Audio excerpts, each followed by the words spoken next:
تو 72 میں باقی اولادیں کس کی تھی؟ وہ ساری صحابہ کی اولادیں تھی، وہ سارے. پتہ نہیں کیوں اس طرح کا فلسفہ بیان کیا جاتا ہے جس میں حالات خراب ہو. حضرت سیدنا امام علی مقام کو جب بہت زیادہ کہا گیا نا تو امام حسین رضی اللہ تعالیٰ انہوں نے فرمایا چلو میں ایک کام کرتا ہوں، مسلم بن عقیل کو بھیجتا ہوں. حضرت علی کے بھتیجے ہیں، امام حسین رضی اللہ تعالیٰ عنہ کے چچا کے بیٹے ہیں حضرت عقیل کے صاحبزادے مسلم بن عقیل. بڑے سمجھدار آدمی تھے، معاملہ فہم تھے، بڑے جرری تھے. اتنا زبردست مشورہ کم لوگ دیتے ہیں جتنا حضرت مسلم بن عقیل دیتے تھے. ان کو بھیجا گیا کوفے. اب اس میں بڑی تفصیل ہے، وہ اپنے 2 بچے بھی لے گئے. جب وہ کوفے پہنچے نا تو کوفے پر جناب نعمان بن بشیر کی حکومت تھی. آپ گورنر تھے اور اہل بیت سے بڑی عقیدت رکھنے والے، نرم رویہ. عبید اللہ ابن زیاد کوفے کا گورنر نہیں تھا، یہ کسی اور علاقے کا. جب آپ وہاں پہنچے تو نعمان بن بشیر نے دیکھا کہ حضرت مسلم بن عقیل آئے ہیں تو لوگ دوڑے ان کی بیعت کرنے، بھاگے. اتنے لوگ جمع ہوئے کہ ایک دن میں 17,000 آدمی نے بیعت کر لی.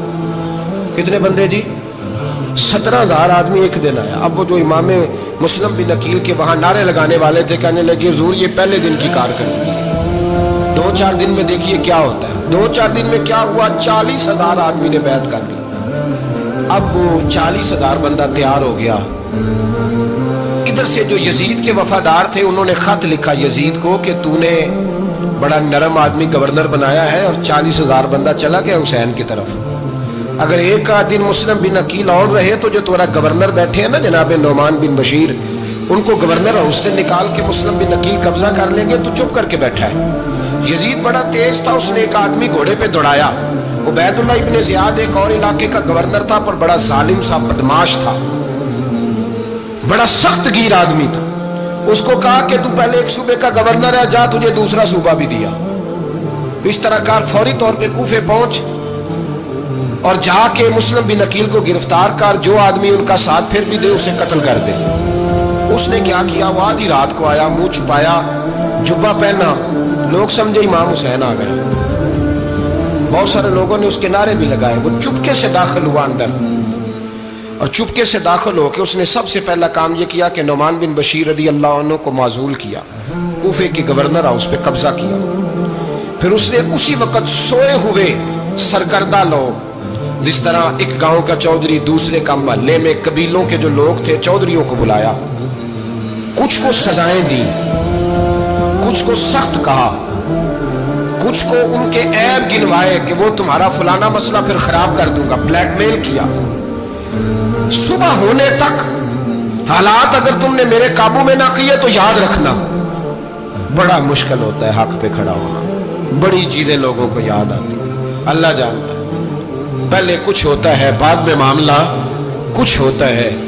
حضرت مسلم بن عقیل کے ساتھ جس دن عبید اللہ ابن زیاد آیا 40,000 کا لشکر تھا. اگلے دن صبح ہوئی، اگلے دن تو یہ حال ہو گیا کہ آپ جب کوفے کی جامع مسجد میں زور کی نماز کے لیے گئے تو 5-7 ہزار آدمی نماز پڑھنے آیا. اور جب مغرب کا وقت آیا تو لوگوں نے چند ہزار لوگ رہ گئے، نماز کی نیت باندھی. توجہ کرنا میری بات پہ، ایک مسئلہ بھی سمجھ میں آئے گا. لوگوں نے نماز کی نیت باندھی تو حضرت مسلم بن عقیل امامت کر رہے ہیں، ہاتھ باندھے ہوئے. تو بہت سارے لوگوں نے پیچھے ہاتھ چھوڑ دیے. ایک بندے نے دوسرے سے پوچھا وہ ہاتھ کیوں نہیں باندھتے؟ کہنے لگے اگر عبید اللہ ابن زیاد کے کسی بندے نے دیکھ لیا نا تو ہم اسے کہیں گے ہم تو نماز پڑھ ہی نہیں رہے تھے، ویسے ہی کھڑے تھے، ہاتھ ہی نہیں باندھے سرے سے.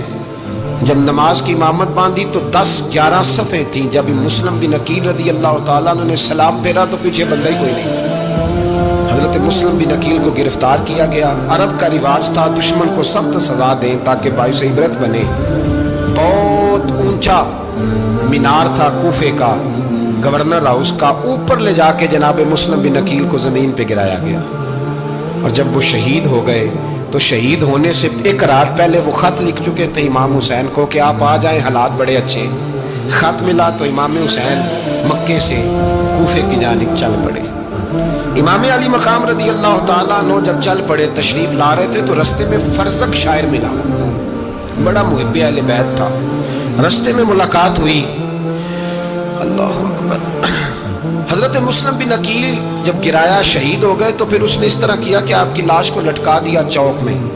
لوگ دیکھتے تھے تو عورتیں بچوں کہتی تھی تو نے باہر نہیں نکلنا, ہم نے نہیں امام حسین کے ساتھ چلنا, بس بڑا خوف ہے, کوئی بندہ نہ باہر نکلے, کوئی نہیں ضرورت ہمیں, حالات بہتر ہوگی تو دیکھی جائے گی. آج کتنے لوگ ہیں, کتنی دیگیں پکی, کتنی نیازیں بٹی, کیا کچھ ہوا. آپ ناراض نہ ہونا, میں آپ میں سے ہوں, آپ مجھ سے ہیں, یہ بات آپ کی نہیں میری سب کی ہے. آج بھی اگر امام حسین کے نام پہ جان دینے کی باری آئے گی تو دیگیں ہی رہ جائیں گی. ناراض تو نہیں ہو گئے آپ لوگ؟ فٹافٹ مائیں کہیں گی باہر نہیں جانا, بالکل پتر سانو کی لگے, سارا دن کوئی ہمارے لیے